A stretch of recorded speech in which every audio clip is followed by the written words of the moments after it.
Nesta semana vamos estudar sobre um dos capítulos mais importantes e bonitos do livro de Isaías, o capítulo 9. Por que esse capítulo 9 é um dos capítulos mais importantes e bonitos? Porque ele profetiza a vinda do divino Messias, o Salvador Jesus Cristo. Você vai perceber no capítulo 9 a promessa de um Messias e os diversos nomes que Cristo recebe que correspondem a diferentes aspectos do caráter dele. E por que é importante você compreender esse assunto? Porque se você compreender os diferentes aspectos do caráter de Cristo, você vai conhecer a Cristo melhor, consequentemente se relacionará com ele melhor e assim se aproximará, ou melhor, garantirá ainda mais a sua salvação eterna. Porque a nossa salvação depende do conhecimento correto que temos da pessoa de Cristo. Se para você Cristo é apenas uma criatura que recebeu a culpa pelos nossos pecados, você tem uma visão do plano de salvação. Agora, se você crê que o próprio Deus, na pessoa de Cristo, recebe a culpa pelos nossos pecados, você tem uma outra compreensão sobre o plano de salvação, muito mais aprofundada, muito mais bonita e significativa. Então vamos começar o nosso estudo lendo Isaías 9, 1 a 5, e depois vamos estudar os versos 6 e 7. O estudo de hoje, vai equivaler aos dias tanto de domingo quanto segunda. De sábado, na verdade, a segunda-feira. Então, os 3 dias estão inclusos no áudio de hoje. Vamos começar lendo Isaías capítulo 9, versículo 1 até o 5, que diz assim, eu vou ler na versão King James atualizada. Apesar de tudo, eis que não haverá mais escuridão para todos quantos estavam desesperançados. Deixa eu explicar essa primeira parte. Por que é dito aqui apesar de tudo? Porque no contexto anterior, em Isaías capítulo 8, Deus disse que todos aqueles que se envolveram com feitiçaria, com espiritismo, com adivinhação, com encantamento, e que confiaram no rei da Síria, no lugar de confiar em Deus, eles estavam em trevas, eles não poderiam ver a luz. E aí Deus começa o capítulo 9 dando esperança. Apesar de tudo, ou seja, apesar de tudo isso que vocês fizeram de errado, eis que não haverá mais escuridão para todos quantos estavam desesperançados. E aí segue o texto. No passado, ele humilhou a terra de Zebulon e de Naftali. Contudo, no futuro cobrirá de glória a Galileia dos gentios, o caminho do mar, o além do Jordão, o distrito das nações. Aqui também é feito menção ao povo de Naftali, que obviamente fazia parte da tribo de Israel e que sofreu uma destruição terrível, quando Tiglat-Pileser III invadiu tanto Israel quanto a Síria. E Deus promete, no futuro, cobri-los de glória. Mas esta promessa aqui, ela vai além dos dias dos israelitas e da tribo de Naftali. Porque é dito assim, contudo, no futuro, cobrirá de glória a Galileia dos gentios, o caminho do mar, além do Jordão. Isso aqui não ocorreu por acaso, amigo ouvinte. A região do mar da Galileia, ela é descrita no texto porque tinha sido um dos primeiros territórios a serem conquistados por Tiglat-Pileser III. Mas tem algo mais aqui. Eu vou ler até o verso 5 e aí eu vou lhe explicar. Verso 2. O povo que andava nas trevas viu uma grande luz. Sobre os que habitavam na terra da sombra da morte resplandeceu a luz. multiplicaste o povo, deste-lhes grande alegria. Eles alegraram-se na tua presença como se alegram os ceifadores na ceifa, como se regozijam os que repartem os despojos de guerra. Porque o jugo que pesava sobre eles, a canga posta sobre os seus ombros, por causa, obviamente, da escravidão, não é? O bastão e a vara de castigo do seu opressor, tu o despedaçaste, como no dia da derrota de Midian. Em verdade, toda a bota de guerreiro usada no combate e toda a veste revolvida em sangue serão queimadas como lenha no fogo. Aqui, quando você percebe esses textos mostrando a esperança de Deus para o povo, você vê que Deus se utiliza deste acontecimento passado no Antigo Testamento para prefigurar coisas que iriam acontecer nos tempos do Novo Testamento. Por exemplo, no versículo 1, é dito que a Galileia dos gentios seria cobrida de glória. E quando que isso se cumpriu? Se você ler Mateus, capítulo 4, 12 a 25, você vai perceber que isso se cumpriu quando Jesus ministrou em Cafarnaum, próximo à estrada principal entre o Egito e Damasco, num lugar chamado Caminho do Mar. Olha que interessante. Isaías 9:2 fala, não é? Que um futuro glorioso, que no futuro, né, eles seriam cobertos de glória.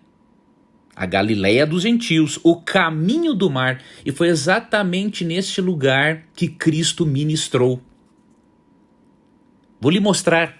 Eu não vou ler Marcos 4, 12 a 25, né? São vários textos, mas vou ler Marcos 4, 13 a 15, para você ver o cumprimento disto na pessoa de Cristo.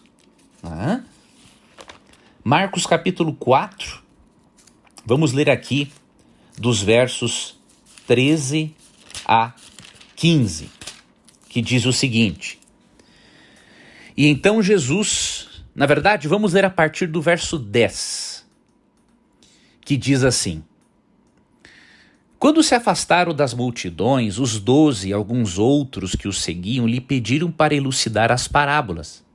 Então lhes revelou: A vós foi concedido o mistério do reino de Deus, aos de fora, entretanto, tudo é pregado por parábolas, com o propósito de que mesmo que não vejam, não percebam, mesmo que vejam, não percebam, ainda que ouçam, não compreendam, e por isso, para que não se convertam e sejam perdoados.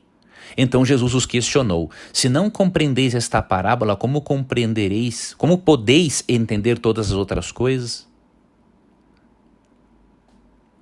O semeador semeia a palavra. Algumas pessoas são como a semente à beira do caminho, onde a palavra é semeada. Vamos ver o cumprimento desta profecia em Cristo?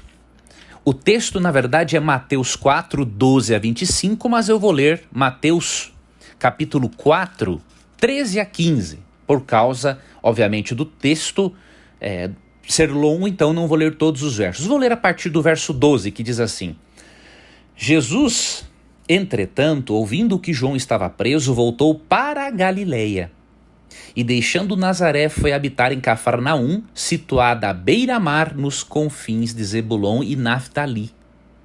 Assim, cumprindo-se que fora dito pelo profeta Isaías: terra de Zebulon e terra de Naftali, caminho do mar, além do Jordão, Galileia dos gentios.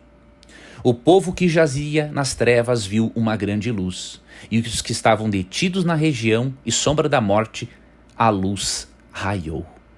Daquele momento em diante, Jesus passou a pregar e a dizer: arrependei-vos, porque é chegado o reino dos céus. E caminhando junto ao mar da Galileia, e aí segue o texto dizendo, não é, que ele escolhe alguns discípulos. Então você percebe, Isaías está prefigurando a vinda do Messias.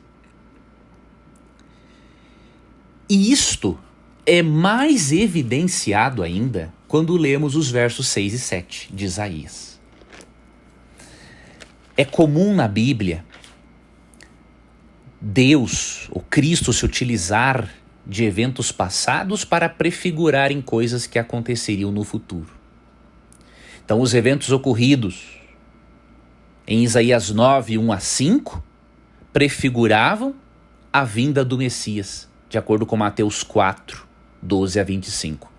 Só que os versos 6 e 7 são mais esclarecedores ainda em mostrarem que aqui a referência é a vinda do Messias. Veja o que diz os versos 6 e 7. Afinal, um menino nos nasceu, um filho nos foi concedido. Ou seja, este menino é que traria a luz, não é? Ele que pregou na Galiléia dos gentios, no caminho do mar, e que traria luz para os que estariam em trevas.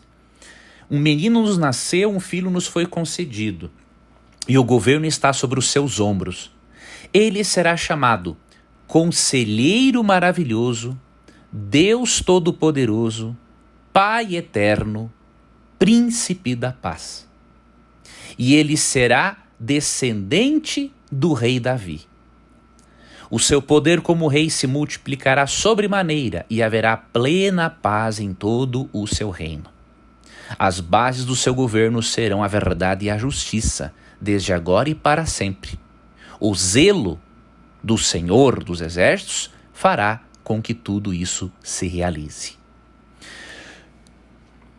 Sendo que Mateus aplica, não é, os versículos de Isaías 9, 1 a 5 a Cristo, e sendo que os versos 6 e 7 apresentam este menino que nasceu como sendo Conselheiro Maravilhoso, Deus Todo-Poderoso, nessa tradução, em outras está Deus Forte, Pai Eterno e Príncipe da Paz, é óbvio que, de acordo, quando lemos Lucas 2, 8 a 14, o menino que nasceu e que trouxe luz para uma humanidade em trevas foi Jesus Cristo.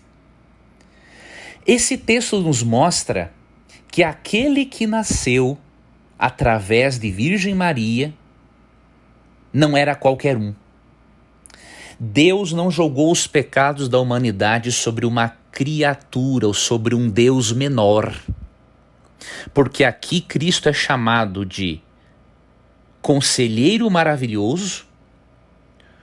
Em certa ocasião,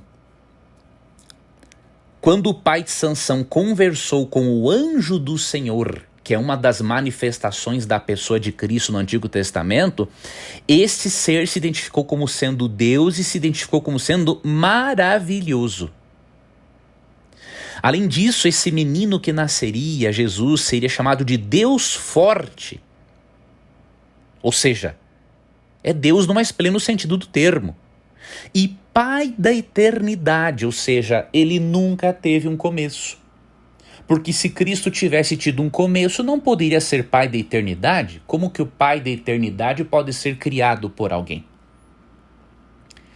Então aqui vemos que quem assumiu a culpa pelos nossos pecados e trouxe luz para um mundo em trevas por desconhecer a Deus, o seu amor e a sua salvação, foi a segunda pessoa da divindade. Porque além dessas características, diz aqui, ele será descendente do rei Davi.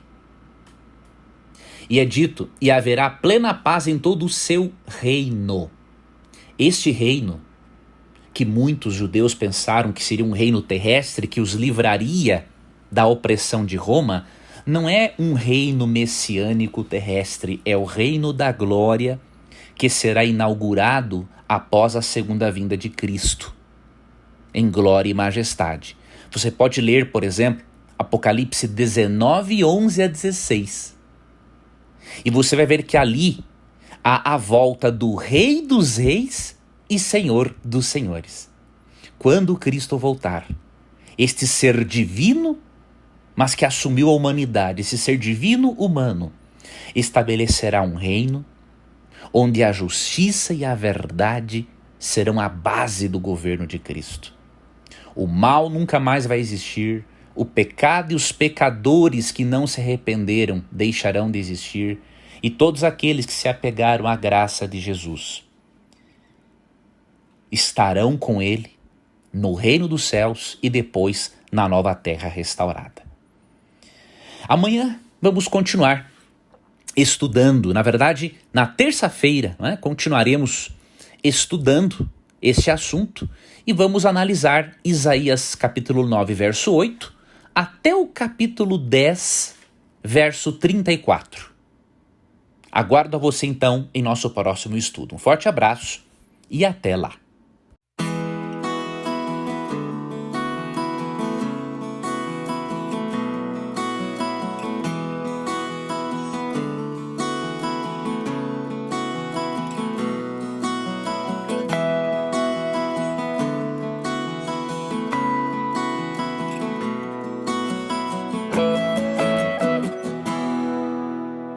Hoje vamos estudar uma seção do livro de Isaías que vai do capítulo 9, verso 8 até o capítulo 10, verso 34.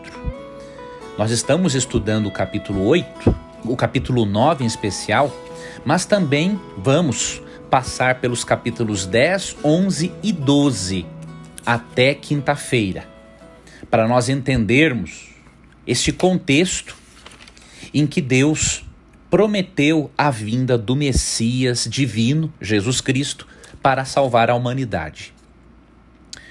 Como nós já estudamos, Cristo prometeu a vinda do Messias para salvar a humanidade, o divino Jesus Cristo, mas depois Deus volta a dirigir os seus apelos e os seus avisos, tanto à nação de Israel quanto à Síria, que foi o instrumento de Deus para castigar o povo de Israel. Na seção de Isaías 9, 8, até o capítulo 10, verso 34, nós percebemos a ira de Deus contra Israel e depois o julgamento de Deus contra a Assíria. E também uma mensagem de esperança para os restantes que sobrevivessem daquele ataque assírio. O detalhe é que o povo de Israel estava tão afastado de Deus que no verso 13 do capítulo 9 lemos o seguinte: pois mesmo depois do castigo o povo não se arrependerá, não buscará o Senhor dos exércitos. Quando Deus castiga o seu povo, e nós vemos aqui no texto que ele o faz em etapas, Deus faz isso para impedir que o seu povo seja destruído. Em 2 Pedro 3,9 lemos que Deus não quer que ninguém pereça, mas que todos cheguem ao arrependimento. Mas chega um momento em que o povo não queria mais ouvir aos apelos de Deus enviados através dos profetas. E aí Deus deixou que Judá e Israel sofressem os resultados da insensatez deles, para que eles entendessem que deveriam fazer escolhas melhores e não persistirem no mal, endurecendo ainda mais o coração contra os apelos divinos. No capítulo 10 nós vemos também que, além das muitas maldades do povo de Israel, que haviam juízes injustos. Aqui em Isaías 10, 1 a 3, lemos o seguinte: que aflição espera os juízes injustos e os que decretam leis opressoras. Não fazem justiça aos pobres e negam os direitos dos necessitados de meu povo.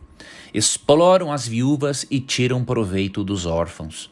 O que farão quando eu os castigar, quando trouxer de uma terra distante calamidade sobre vocês?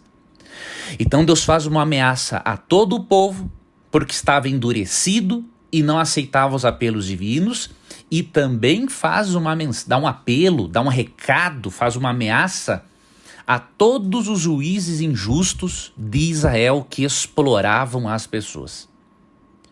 Deus usou a Síria como instrumento para isso.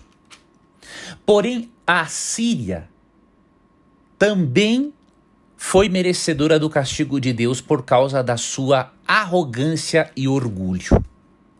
É o que vemos aqui em Isaías 10, a partir do verso 5. Então Deus primeiro promete um julgamento contra Israel, e seus juízes, e agora um julgamento contra a Síria. Vou ler o verso 5. Que aflição espera a Assíria, a vara de minha ira? Uso-a como bastão para expressar minha fúria. Envio a Assíria contra uma nação ímpia, contra o povo contra o qual estou irado.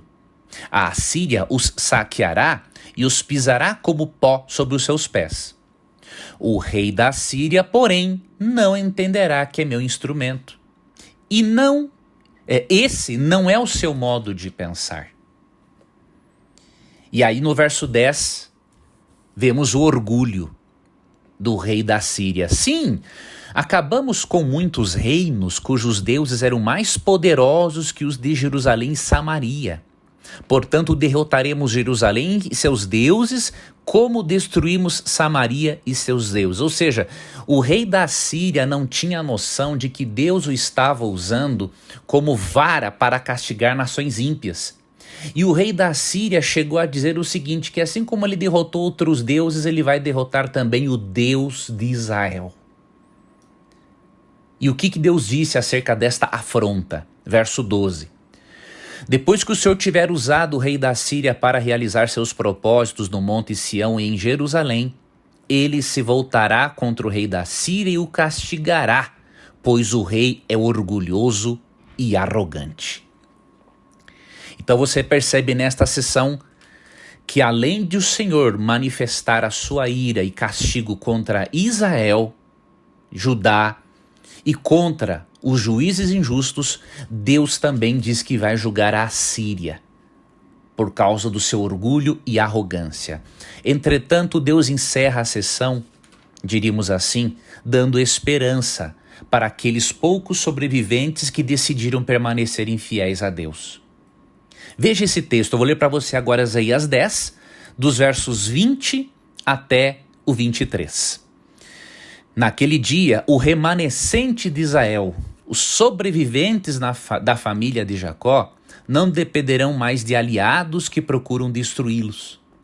Confiarão fielmente no Senhor, o Santo de Israel. Um remanescente voltará. Sim, o remanescente de Jacó voltará para o Deus poderoso. Embora o povo de Israel seja numeroso como a areia do mar, apenas um remanescente voltará. O Senhor, em sua justiça, decidiu destruir seu povo. Sim, o soberano Senhor dos exércitos já decidiu destruir toda a terra. Então você percebe que apesar dos castigos de Deus e ameaças sobre aqueles que eram limitados, Deus nos mostra aqui, aqueles que eram ímpios e não aceitaram os limites impostos por Deus, você percebe que Deus dá esperança a um remanescente que permaneceria fiel. E o que chama a atenção no verso 22 é que diz assim, mesmo que o povo de Israel seja numeroso como a areia do mar, apenas um remanescente voltará. Ou seja, Deus fica feliz pelo remanescente, pelo restante de pessoas que decidiu serem fiéis. Mas ao mesmo tempo Deus fica triste, porque mesmo sendo uma nação muito numerosa, apenas uma minoria decide voltar a Deus depois de Deus usar a Síria como vara para disciplinar o seu povo. Isto é o que aprendemos, entre outras coisas que poderíamos aprender, mas é o que aprendemos desta sessão de Isaías 9:8 até o capítulo 10, verso 34. Amanhã vamos analisar o capítulo 11 de Isaías e eu espero contar com a sua companhia. Um forte abraço e até lá.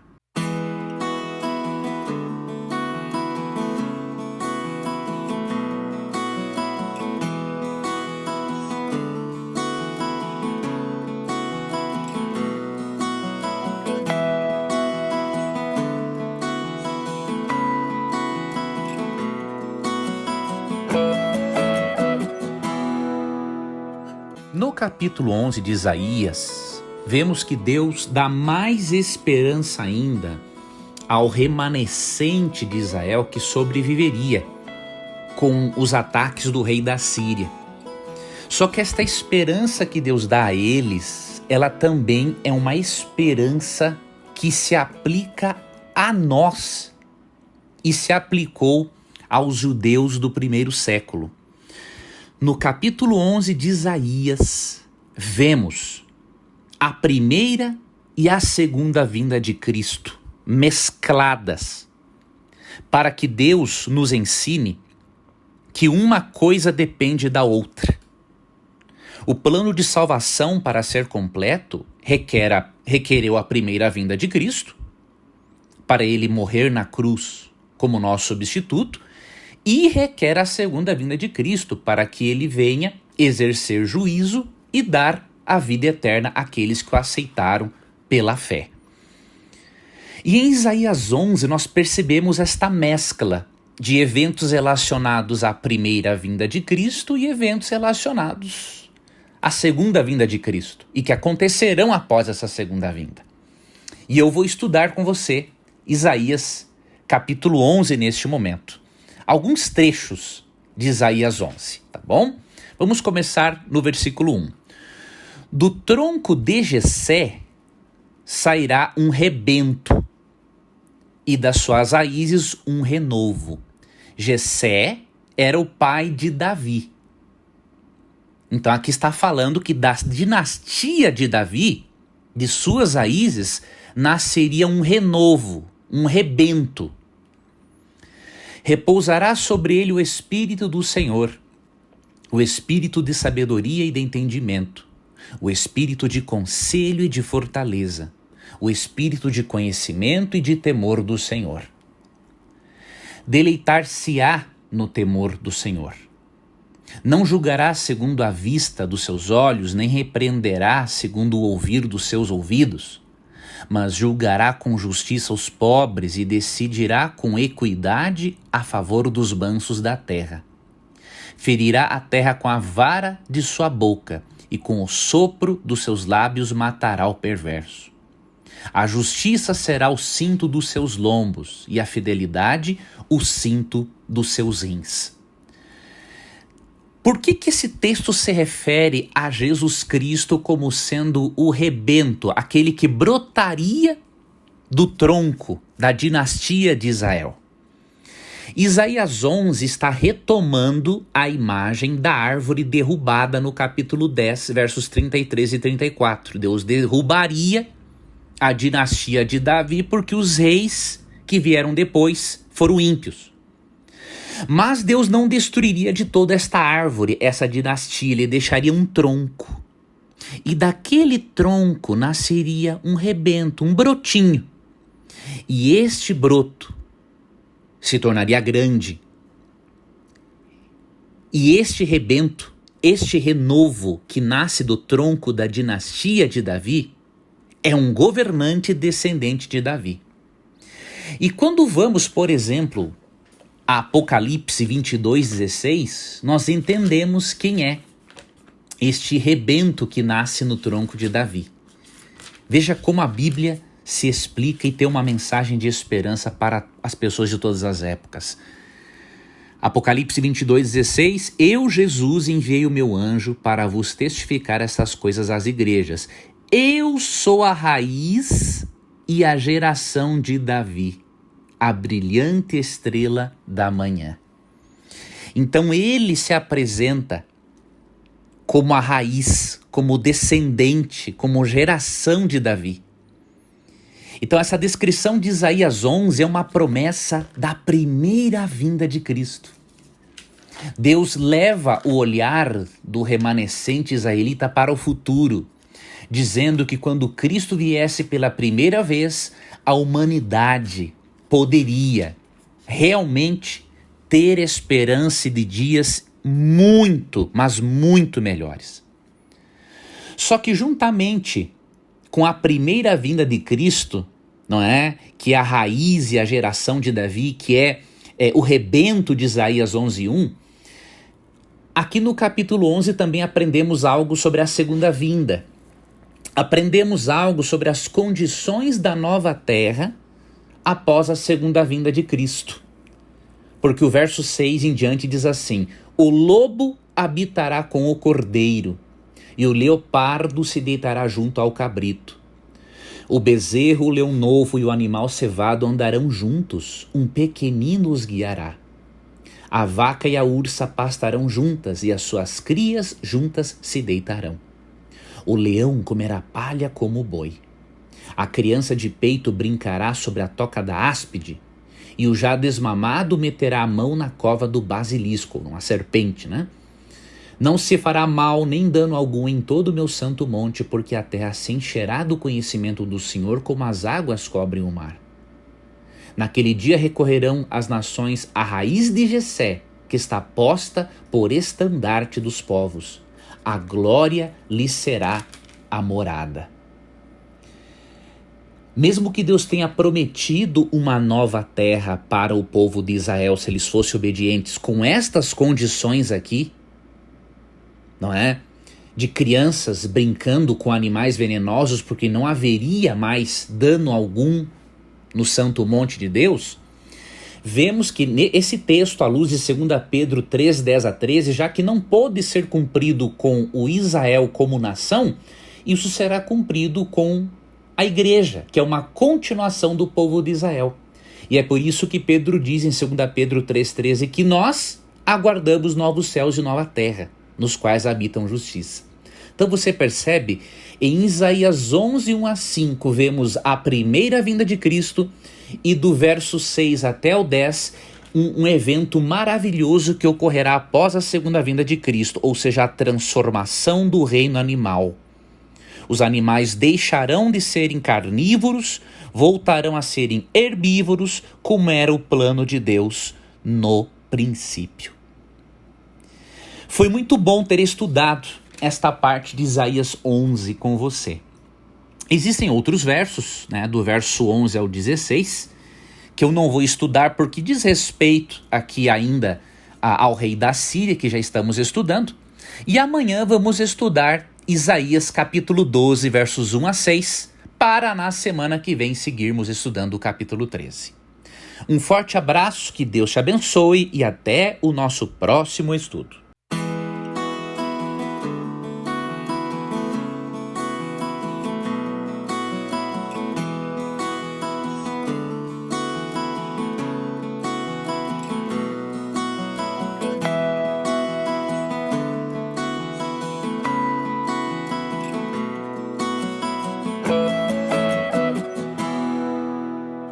Isaías 12 também é um capítulo muito significativo para nós vermos a promessa do Messias, do divino Jesus Cristo. Eu vou ler para vocês Isaías 12, 1 a 6 e vamos fazer uma breve análise desses versos, deste capítulo que na verdade é um pequeno salmo ou cântico. Diz o seguinte: orarás naquele dia, graças te dou, ó Senhor, porque ainda que te iraste contra mim, a tua ira se retirou e tu me consolas. Eis que Deus é a minha salvação. Confiarei e não temerei, porque o Senhor Deus é a minha força e o meu cântico.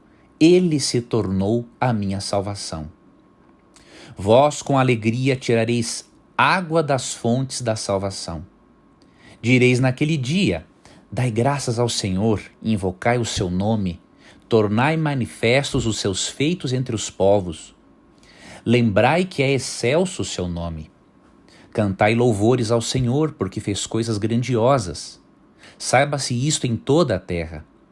Exulta e jubila, ó habitante de Sião, porque grande é o Santo de Israel no meio de ti. Por que vários eruditos relacionam este cântico de louvor a Jesus Cristo? Pelo seguinte: no versículo 2 é dito assim: eis que Deus é a minha salvação. E no finalzinho diz: ele se tornou minha salvação. De acordo com Mateus 1, 21, o nome do Salvador é Jesus. E Jesus significa o Senhor é salvação. E é interessante que o texto diz no verso 6 que o Santo de Israel estaria no meio de nós. Ou seja, Jesus encarnou, viveu entre nós, é o Emanuel, Deus conosco, de Isaías 7,14, é o Pai da eternidade, de Isaías 9:6.